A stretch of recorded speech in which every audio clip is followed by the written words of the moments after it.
When it doesn't go right for you, it's not just you that suffers.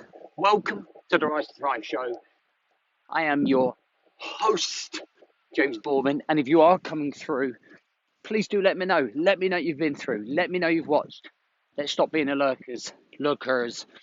Before I start, massive well done to everybody that took part in yesterday's show and they did the ego challenge and they opened up a bit. Fucking incredible. Really, really good to read through all of them. So good on you. Tuesday. Got 18 holes with the boy today. Looking forward to fucking smashing them up again on the course. And it's good. It's good to have that bonding, right, with the kids while they're off. Finding that time to be able to chill with them and hang with them. Because it makes an impression. Like we make impressions all the time on the people around us, our peers, our family, our friends. And I always talk about being the best version of yourself. And if you are the best version of yourself, and at the top of the priority pyramid, everybody gets the benefit of you. Everybody gets the best of you. Digby here. But what happens when you're not the best version of you? Who is affected? Come here. Well, let's have a look. So there are a multitude of people that are affected when you're not at your best. Mentally, emotionally, when your work-life balance is poor and you're not home till late. Imagine you're at a pond and you throw your stone in and a stone lands in the pond and you can see the fucking ripples, the ripple effect that has. Well, that stone plopping in the water is you exploding. The ripple effects are the shock waves that you send out to everyone that's around you. Family, friends, peers, employees.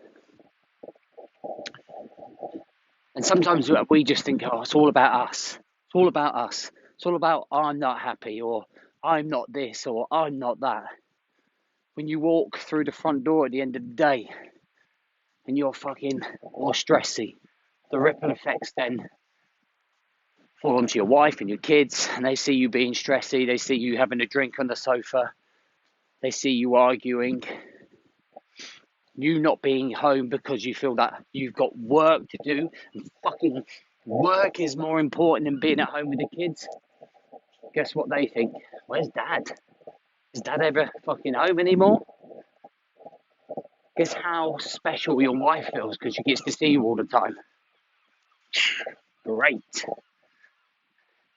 You see, it's hard to hear and it is tough to take. And it does trigger emotions of like, who the fuck do you think you are telling me? But remember, like we spoke about ego yesterday. Don't let the ego get in the way of the truth. And a lot of the time, when we drop the ego, you already know the fucking truth. You already know the ripple effects of the way that you live your life are. You already know the ripple effects of you feeling unhappy and miserable. It just wanes on everyone else because you're too stone overweight, because you've neglected yourself, because you don't feel you've had the time or you haven't managed your time correctly. Everybody gets to hear that. It brings the mood down. So how can we change it? The same front door that opens up our eyes all of the time. Self-awareness. The reason that I'm talking on here is to raise your self-awareness. Some of you might like it, some of you might not. As long as it helps someone, I've done my job.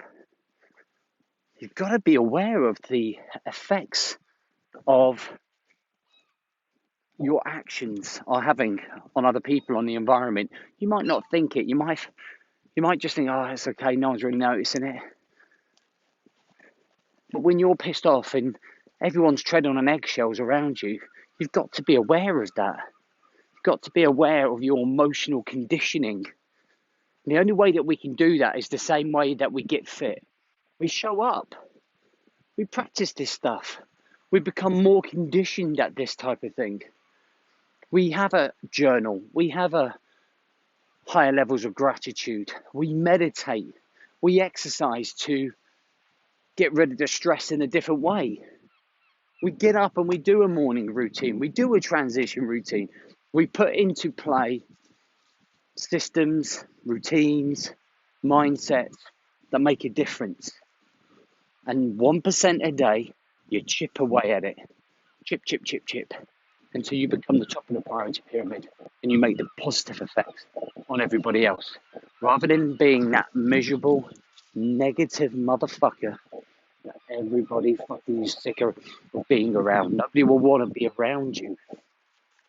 Let's go. And that, let's go. Good boy. And that is, in theory, what I need to get through to you in terms of raising your self-awareness.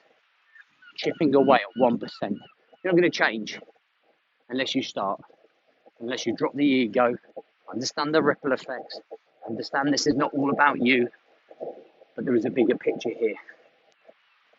Change the perception. Put things in order. Open up your eyes, look at the bigger picture. And we talk about this stuff in the 5-day masterclass, guys. 5-day masterclass is a starting point. It's an insight in how to go about changing these things. And if you haven't done it, or you want to come back and do it, or you need a refresher, I fully recommend you get on it. It doesn't cost you a thing but time and energy on yourself, by the way. The most important thing that you own, most important asset in your life, you. I hope that's been helpful. I will look forward to seeing you tomorrow. Hopefully we can get around the course today. I'll let you know how we do. I'll see you tomorrow at 5:30.